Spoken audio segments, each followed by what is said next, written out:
What's happening, everybody? Dom here from Lensprotogo and Lens Rentals. Welcome back to the channel. So in this week's video, we are going to be ranking every point and shoot / fixed lens camera that we have and determining our favorite. And by we, I mean me, and by our, I mean mine, because when I say we and when I use all these words, I'm considering myself to be the aggregate opinion of everyone that works here. And that's pretty fair. We're looking at 6 cameras today of the point and shoot variety. This Canon PowerShot, for instance, pretty quintessential example. Super small fixed lens. This one does have the zooming feature on there. This is what most people think of when they are thinking of a point and shoot. But we're also going to cover a few cameras of the fixed lens variety. Still going to clump into the point and shoot list. Today I really wanted to focus on like a non-pro topic, and what better way to do that than talking about some of these awesome point and shoots that we have for rental. So probably going to be a pretty brief video today. We're going to be starting from worst to first, ranking our least favorite point and shoot all the way up to our favorite. And again, by our, I mean mine, but you know, I'm a pretty good barometer of what to like, okay? I'm pretty sure we have 6 models today. So unfortunately for the PowerShot, coming in at number 6, my least favorite, this PowerShot G7 Mark III. And right out of the gate, that's going to be a controversial take because I know this PowerShot is extremely popular in the vlog YouTubing community. And for good reason. Like I said, this is one of those point and shoots with this extremely friendly form factor. When it's powered off like this, it's just impossibly thin, actually pocket sized. I definitely love that about that. It also just feels really good. This is probably the best grip on a very small camera I've ever experienced. And you get a lot of help there from this little ridge right here at the bottom. And also just the rubbery texture of everything is just nice and sticky. I also assume what people love is how the screen can flip out in front face, and then you pair that up with the nice 24mm equivalent lens, and you got a really good vlogging tool right here. That is about where the end of my compliments on this thing, because my experience with this thing just, I don't know, maybe I should shoot on it some more. I just really was not liking the zoom action on this lens. I wasn't finding the autofocus to be very intelligent or responsive at all. When I would look through the screen, it seemed like it was going good, but it would put the autofocus box around some things and totally not get focus on that. I read a lot of reviews about this that people said it was great in low light, and I don't know what low light scenarios that they're talking about, but everything that I took from this that was in an even remotely underexposed scenario looked really noisy. I don't really like this double dial system right here, although aesthetically everything else, it's a cool looking camera. It's very sleek. Clearly the G7X Mark III is working for a lot of people, but I'm just a little surprised because Canon always nails the entry level game, and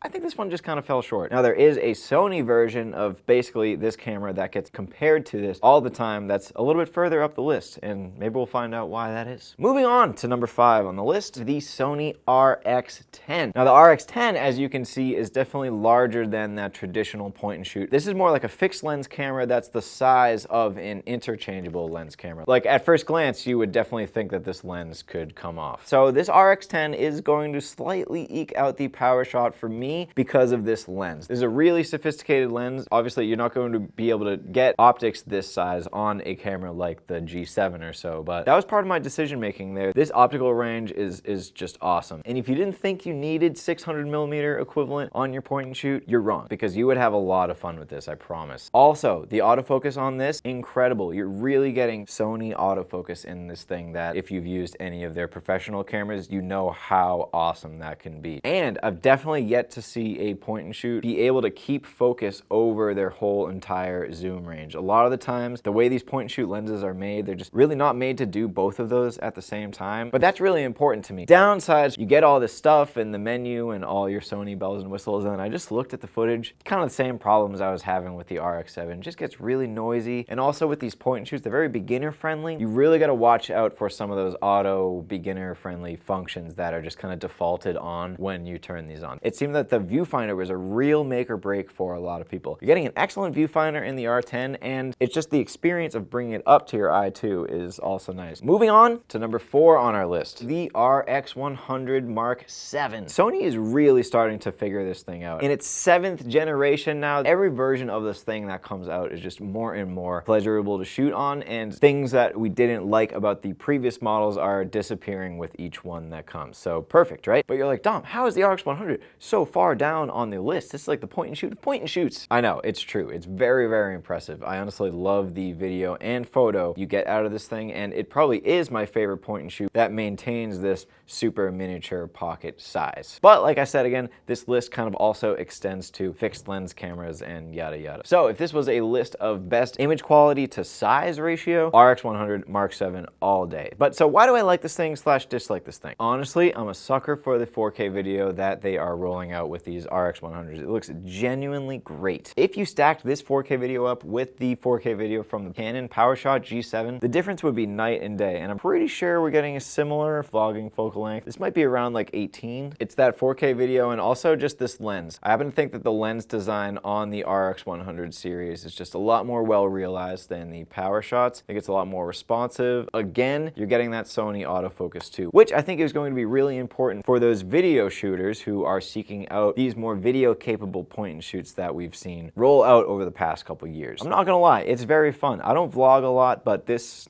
fun. I get asked a lot about extremely portable cameras people would like to take on vacation or a trip. I have been suggesting the RX100 to those people for years. Okay, moving on up this list to number 3. This one is going to be controversial, a hot take for sure. Number 3 on my list of point and shoots, and again, fixed lens cameras count too, the Nikon Coolpix P950. Now I know kind of an eyesore, but these cameras, it's not about how they look. It's about how they make things look. No, it's weird looking. It's like you took a Nikon camera and you just like stretched it. If you did know about this thing, it's probably because it has a really crazy niche following. People love this thing. It has that niche appeal mainly because the last couple of Coolpix P9 whatever cameras have had an insane optical zoom range on board. And then once you reach that optical zoom limit, it kind of fluidly transitions to an added electronic zoom. There's a lot of cool videos of people shooting like a super moon on this thing and like literally getting the lunar surface on like what's like a less than $1,000 camera. It's pretty amazing. And maybe having to do with that niche appeal,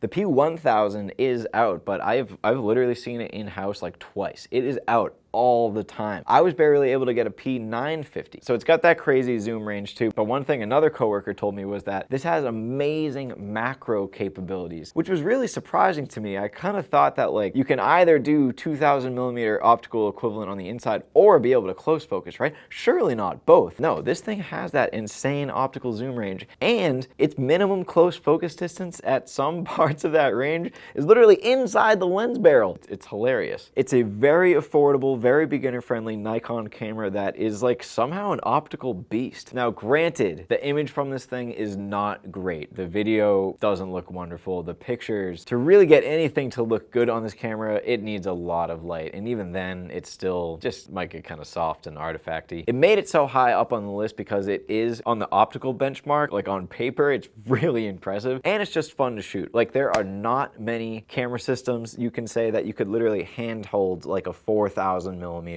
equivalent. This is like the only scenario where I think that's even remotely possible. So the Coolpix P950, pretty awesome, probably high up on the list because I'm a fan of all things niche and novelty. But now let's finish off the list with 2 real heavy hitters. Coming in at number 2 on our list of favorite point and shoots, the X100V. And honestly, if I really was speaking as the aggregate for Lensprotogo, this probably would be number 1. A couple of weeks ago, I did a video on the X100V specifically about why it exploded in popularity after a TikTok trend and absolutely annihilated the stock of this thing, both new and used. And it's for good reason. I and pretty much everyone I've talked to absolutely loves this camera. It's the quintessential point and shoot, if you ask me. What it's not going to have that you might have loved about some of the other items on the list is a zoom lens. You get a fixed lens on here, of course, but it's also fixed focal length, going to be about 28mm on this thing. Total use case thing. Like it's obviously a lot more versatile to have like a 28 to 200, but the fixed focal length is awesome in the sense, A, it's giving you that creative limitation of having only one focal length and having to work around that, but also image-wise, a prime lens, even on a point and shoot, is always going to be faster and just look better than a zoom lens. This is so high up on the list because it really just checks off all the bases. It delivers an excellent image. Performance-wise, it's going to do a lot of the things you want, like autofocus, takes excellent raw images. It's got some pretty decent pro features in there too. This viewfinder is awesome, but also the X100V is just such a pleasure to shoot on. It's a very nice looking camera. Fuji, they clearly go for all those callbacks to the rangefinder film days. You can't help but feel like you've got that vintage appeal when you're shooting on this body with these top dials, and of course the Fuji film simulations in there. It's just so much fun. If you can give me a camera that's fun to shoot on, delivers a great image, and looks good, that's an absolute grand slam. And I think that's why I and so many people have expressed their adoration for the X100V, which is why, after careful consideration,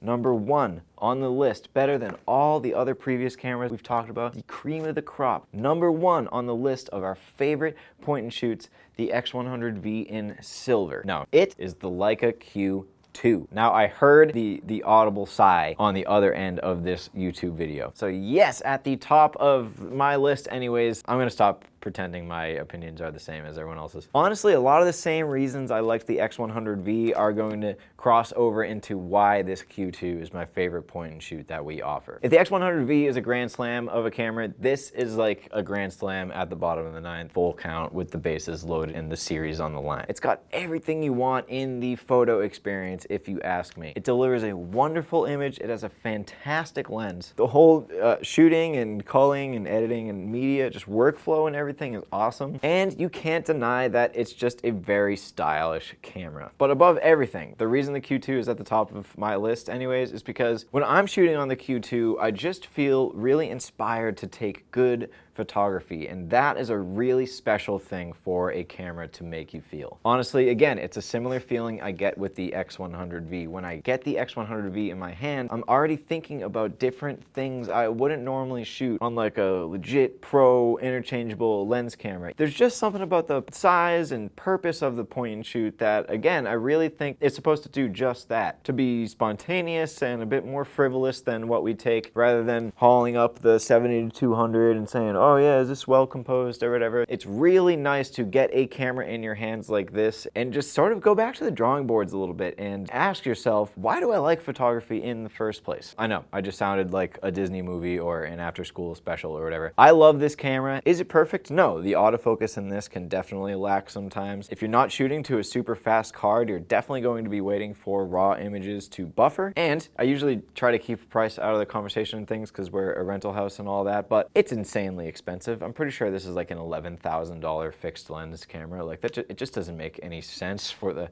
common person just to get this to take on 4 vacations a year maybe. But does it deliver an absolutely fantastic image that will make people beg for that picture that you took of them? Yes. I never submit anything to photo competitions, but the pictures I have submitted, I think on every occasion, have come from this Leica Q2. That is pretty much gonna do it on this list of basically my favorite point and shoots. Like I said though, my opinion should be held with higher regard around here. You hear that? Anyways, an honorable mention that I would have loved to put in this video, a camera I really wanna get my hands on, probably the Leica equivalent to the X100V, that Leica d-lux 7. I've heard nothing but really good things about that. Maybe if I did get my hands on it, a comparison between the X100V and that d-lux 7 might be in order. We'll see when we get there. Anyways, that is pretty much gonna wrap up this video on our favorite point and shoots. Please, if you like this video, you know what to do. Hit it with that little thumbs up button that's underneath this video. And also, if you have any questions or comments about any of the cameras we talked about in this video, or if you have an insight on your favorite point and shoot, or you want to completely tear me apart for putting one of these cameras somewhere on the list in this video, tee off on me in the comment section, be my guest. If you didn't do any of that, you could subscribe to the channel. We just crested over our 100,000 subscriber milestone. So thank you to all 100,000 plus of you